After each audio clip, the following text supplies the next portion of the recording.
बिस्मिल्लाहिर्रहमानिर्रहीम। खातिन हज़रात, मैं हूँ अख्तर अब्बास और आप सबको मेरा सलाम पहुँचे।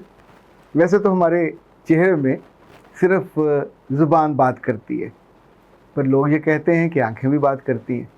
मेरा एक तीसरा ख्याल भी है, हम सब की जो जिल्द है इसकी भी ज़ुबान है, ये भी बातें करती है और ये अपना इजहार कभी बोल के करती है, बहुत लाउड होकर करती है, कभी रंग बदल के करती है। आपने कभी गौर किया, जब हमको डर लगता है तो कहीं अंदर से स्पीकर पे ऐलान तो नहीं होता, हमारी जिल्द पे रोंगटे खड़े हो जाते हैं। कभी ऐसा होता है कि किसी को देखकर, किसी बात को याद करके, किसी बुरी याद को महसूस करके आपका रंग पीला पड़ जाता है। कभी ऐसा भी होता है, ज़ाहिर अपनी गलती को याद करके, किसी ब्लंडर को याद करके, इट हैपन्स। कभी ऐसा भी होता है कि आपकी जिल्द सुर्ख हो जाती है, कभी आपकी जिल्द पे कोई दाग डल जाता है। ये जिल्द ऐसी जालिम है, अगर ये नाराज़ हो तो खुश्क हो जाती है, और अगर इसने कभी आपको बाकी लोगों से काटना हो और ये ना उनसे मिलना चाहे तो कोई ना कोई ऐसा बदनुमा धब्बा और दाग अपने ऊपर ले लेगी, और वो दाग बोलेगा कि लोग आपको अपने करीब बिठाते हुए, चाहे वो फुलवैरी की सूरत में हो, चाहे वो किसी और मर्ज़ की सूरत में हो या ज़ख़म की सूरत में हो, तो जिल्द की ज़ुबान है, ये बात करती है। वैसे जो साइंसदान हैं और ख़ास तौर पे मेडिकल साइंसेस के जो लोग हैं, वो ये कहते हैं कि इंसान हर जिस्म में 2 गुर्दे होते हैं और यूँ समझे मुहाफ़िज़ होते हैं, डंडा लेके खड़े होते हैं। खून में अगर कोई उल्टी सीधी चीज़ आ जाए तो ये उसको रोक लेते हैं, ये यूरिन में कुछ चीज़ें जा रही हों उनको रोक लेते हैं, और इनफेक्ट अपने पास स्टॉक करते हैं। कभी कभी वो उल्टी सीधी चीज़ों का स्टॉक ज़्यादा हो जाए तो फिर इनका फंक्शन रुक जाता है और इंसान कहते हैं गुर्दे ख़राब हो गए। और गुर्दे ख़राब होने का कभी तो असर यूरिक एसिड की सूरत में निकलता है, कभी डायलिसिस पे चला जाता है इंसान, गुर्दे काम करना बंद कर देते। फिर आप उस खून में से फासिद मादों को निकालते हैं तो फिर ये नॉर्मल अमल करते हैं। यूरिन अगर रुक जाए, खुदा ना खास्ता, तो बस तकफिल्ला ज़िंदगी अज़ाब बन जाए। ये जो तीसरा गुर्दा है इंसान का, 2 गुर्दे सब जानते हैं, तीसरा गुर्दा आपकी जिल्द है। आप पूछेंगे वो कैसे? देखिए, गुर्दे आपके पानी का अखराज करते हैं, तो सर्दियों में हमको यूरिन ज़्यादा आता है, उस वक्त जो जिल्द वाला गुर्दा है ये खामोश होता है, आराम करता है। गर्मियों में यूरिन हमको कम आता है, पानी ज़्यादा पीते हैं, ज़रा सी मेहनत से, ज़रा भी धूप निकलने से तो पूरी जिल्द में से, मसामों में से पानी निकलने लगता है, जिसको हम पसीना कहते हैं। अगर पसीना ना आए तो ये तीसरा गुर्दा काम नहीं कर रहा और आपके मसाम ठीक नहीं है, तो बहुत दिक्कत होती है, उसका फिर स्पेशल इलाज कराना पड़ता है। तो ये जो तीसरा गुर्दा है जो बज़ाहिर हमको नज़र आता है, ये सबसे नाजुक है, खूबसूरत भी है, हमारे चेहरे को अच्छा बनाता है। ये जो जिल्द है जिसको मैं तीसरा गुर्दा कह रहा हूँ, बहुत बारीक होती है, झिल्ली जैसी, और इस जिल्द में भी वैरायटी है, यानी जो पाँव की जिल्द है वो सख्त होगी, लेकिन ये जो जिल्द है ये वाली, ये पूरे जिस्म में सबसे नाजुक होती है।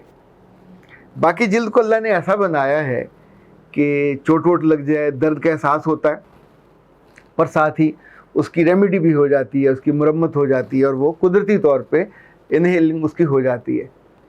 लेकिन ये देख लें कि इस जिल्द का जो दर्द है, जो तकलीफ़ है, ये इतना ज़्यादा सहना मुश्किल हो जाता है। इसके लिए फिर मुख्तलिफ़ ऑइंटमेंट हैं, मुख्तलिफ़ दवाइयाँ बनाई जाती हैं। मैं तो कभी हैरान होता हूँ कि अल्लाह ताला जब इंसान को धमकाता है या उसकी गलत कार्यों पे नाराज़ होके अपने गुस्से का इजहार करता है, तो भी जिस बात के अल्लाह ने गुस्से से कहा है कि मैं तुम्हारी जिल्द को जलाऊँगा, और जब ये जल जाएगी तो फिर मैं तुम्हें नहीं जिल दूँगा, ताकि वो फिर जले, फिर तुमको दर्द हो, फिर तुमको तकलीफ़ हो, और फिर तुम्हारी ये जिल्द बोले। नज़रा सूरह निसा है, आयत 56 है। इनफैक्ट हम सारे बहुत कम कुरान पाक को पढ़ पाते हैं, और अगर पढ़ते भी हैं तो बस पास से गुजर जाते हैं। कभी उसमें से जो मैसेजेस होते हैं, अल्लाह तो ऐसे खुले खुले मैसेजेस दे रहा होता है, तो अगर वो मैसेजेस आपने गौर से पढ़े हों तो दिल पे भी लगते हैं, जिल्द पे भी लगते हैं, कहीं ना कहीं इंसान को याद भी रहते हैं। अच्छा, जो जिल्द है इसकी ज़ुबान का अगर आपको समझ आने लग जाए तो ज़िंदगी बड़ी आसान हो जाए। लाइक कुछ लोगों के आने पे ये खुश होती है, कुछ के जाने पे ये टेंस होती है, कुछ के आने पे इसको बहुत तकलीफ होती है। कुछ मौसमों के आने पे जिल्द सॉफ्ट हो जाती है, कुछ मौसमों के आने पे जिल्द खुश्क होके उसमें से सफ़ेदी से निकलने लग जाती है। अगर जिल्द की ज़ुबान आप ना समझें और इसकी नाराज़गी लंबी हो जाए तो फट जाएगी। सो इसीलिए जैसी ये हो उसको सॉफ्ट रखना ही आमतौर पे इसकी केयर करना होता है। तो उसकी ऑयलिंग करना, उसका मसाज करना, उस मौसम के लिहाज से उसको गर्मी सर्दी से बचाना, इसलिए कि इस जिल्द के साथ वरीदें हैं, इस जिल्द के साथ मसाम हैं, इसकी जिल्द के साथ एक पूरा निज़ाम, खून का निज़ाम भी उसके नीचे है, आपके जो दिमाग को जाने वाली छोटी वेनें हैं उनका निज़ाम भी इन्हीं के साथ जुड़ा हुआ है। इतनी हसासियत है। पर एक और मज़ेदार चीज़ है, जिल्द ज़ुबान से बोलती है कि भाई साहब बूढ़े हो रहे हो। ये कभी कभी दूसरे को देख के कहती है कि देखो उसकी जिल्द बेबी स्किन है, तुम्हारी क्यों नहीं है। जब ये छोटी उम्र से आप लड़कपन से ज़रा बड़ी उम्र में जाते हैं तो तभी जिल्द बात करती है। उस उम्र में जो लोग अपनी जिल्द का ख्याल नहीं करते वो बहुत तंग होते हैं।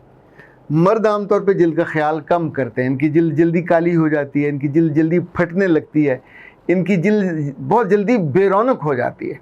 जो औरतें अपनी जिल्द का ख्याल करती हैं तो सिर्फ चेहरे की नहीं, पूरे बदन की जिल्द, उनके हाथ, उनके पाँव। बहुत से लोग तो पाँव की जिल्द से इतनी मोहब्बत करते हैं कि किसी के वो पाँव देख लें तो उसे मोहब्बत करने लग जाते हैं। बहुत से लोग किसी के हाथ देख लें, चेहरा ना भी देखा हो तो उन्हें उस फ़र्ज से मोहब्बत हो जाती है। It depends. जैसे हमें किसी की आंखें अच्छी लगती हैं, किसी की बातें अच्छी लगती हैं, किसी की वॉइस टोन अच्छी लगती है, किसी का कद अच्छा लगता है, तो ये जो जिल्द है ये भी आपकी पूरी शख्सियत की नुमाइंदा होती है। और हर जिल्द के लिए अलग अलग से ऑयल होते हैं, लेकिन अगर वो खालिस ऑयल आपके पास अवेलेबल हैं, लाइक ऑलिव ऑयल आपके घर में ज़रूर होना चाहिए। इस तौर पे खालिस सरसों का तेल आपके पास ज़रूर होना चाहिए, बादाम का तेल आपके पास ज़रूर होना चाहिए, कोकोनट का तेल आपके यहाँ ज़रूर होना चाहिए। ये मेरे रब ने जितनी शानदार चीज़ें बनाई हैं आपके लिए बनाई हैं। इस जिल्द पे बाल भी होते हैं। जब ये जो सर की जिल्द नाराज़ होती है तो ये अपनी नाराज़गी का इजहार आपके बालों को खुश्क कर देती है, आपके बालों को सफ़ेद कर देती है, आपके बालों को मरा हुआ कर देती है, आपके बालों को गंजा भी कर देती है। जिल्द मर्दों से जब नाराज़ हो तो उनकी यहाँ से गंजिश शुरू होती है, फिर हौले हौले पूरा गंजा हो जाता है इंसान। कुछ लोगों को समझ आ जाती है तो फ़ौरन उसका वो मसाज शुरू कर देते हैं, इलाज शुरू कर देते हैं। ख़वातीन चूँकि थोड़ी सियानी होती हैं जिल्द के मामले में, तो मर्दों की तरह आपने उनको गंजा होते कम देखा होगा। वो चूँकि अपनी जिल्द का ख्याल करती हैं, बालों का ख्याल करती हैं, उनके बाल भी लंबे होते हैं और ख़ूबसूरत भी ज़्यादा होते हैं, बल्कि बालों की खूबसूरती से उनकी ज़ात की खूबसूरती बढ़ती है। लेकिन जब जिल्द नाराज़ होने लगती है तो भाईजान ये दूर से ऐलान करती है, खातिन हज़रात ये जो खातून आ रही है ये बहुत तेज़ी से बूढ़ी हो रही है। ये जो साहब आ रहे हैं इसकी आंखों के नीचे हल्के, इसके माथे पे लाइनें, इसके यहाँ पे तेवरियाँ, इवन यहाँ पे पतली पतली इन जगहों पे लाइनें।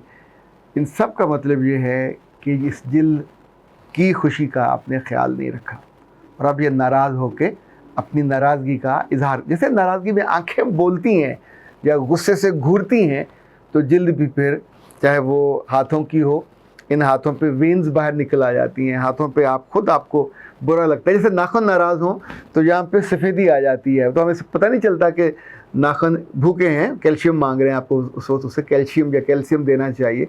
इसी तौर पे जिल्द को जो केयर चाहिए होती है अगर आप देते रहें तो बहुत बरस ये आपसे खुश रहती है, आपको बेबी जो स्किन है वो अता करती है, आपकी उम्र को ढलने से रोकती है, आपको लोगों की आंखों में गिरने से भी रोकती है।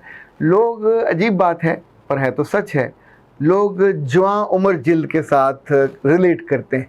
जैसे जैसे उम्र बड़ी होती है जिल्द ढलकती है और जिल्द अपने बालों से नाराज़ होकर उनको सफ़ेद करती है, तो लोग उनसे मिलना, उनको सुनना और उनसे रिलेट करना कम कर देते हैं। ये बहुत ज़ालिमाना बात है लेकिन ये है सही। तो जब इस बात का इल्म हो जाए तो फिर अपने डॉक्टर से पूछें, अपने न्यूट्रिशनिस्ट से पूछें, वो अपनी अकल से पूछें, यानी अल्लाह ने इतना इल्म दिया हुआ है, उन सब से देखकर अपनी जिल्द का ख्याल किया करें। इसलिए कि ये जिल्द आपकी उम्र के साथ साथ इसे आपको पहचान बेहतर दे, खुशी दे, मैच्योरिटी दे, बुढ़ापा इतनी जल्दी ना दे। اور آپ کی بڑھتی ہوئی عمر کو روکے، اور جتنی دیر آپ زندہ رہیں آپ جلد سے راضی رہیں، جلد آپ سے راضی رہیں۔ اور اس میں سب سے جو اہم نقطہ ہے جو یاد رکھنے والا، اگر آپ کو اپنی جلد پسند ہے، اس کا رنگ پسند ہے، تو اسے کالا ہونے سے، اسے جھلسنے سے، اسے جلنے سے بچائیے۔ اور یہ میرا رب بتاتا ہے کہ جب تم آئلنگ کرتے ہو تو اللہ کو اس سے فرق نہیں پڑتا ہے، پر جب تم برے کام کرتے ہو تو اللہ اس سے ناراض ہوتا ہے، اور اس جلد کو پھر وہ اپنی ناراضگی کے اظہاریے کے طور پہ، سمبل کے طور پہ کہتا ہے میں جلاؤں گا اس کو۔ بہت درد ہوتا ہے اس میں، بہت تکلیف ہوگی، رنگ بھی بدلے گا، اور جو تکلیف ہے وہ ناقابل برداشت ہوگی، انسان کی برداشت سے باہر ہو جاتی ہے۔ میرا رب کبھی ہم پہ ایسا موقع نہ لائے، ہم سے ایسا کبھی ناراض نہ ہو کہ ہمیں اور ہماری جلد کو جلائے۔ تو بہتر ہے جب تک انسان زندہ ہے جلد کا بھی خیال کرے، اعمال کا بھی خیال کرے۔ اختر عباس کو دیجیے اجازت۔ السلام۔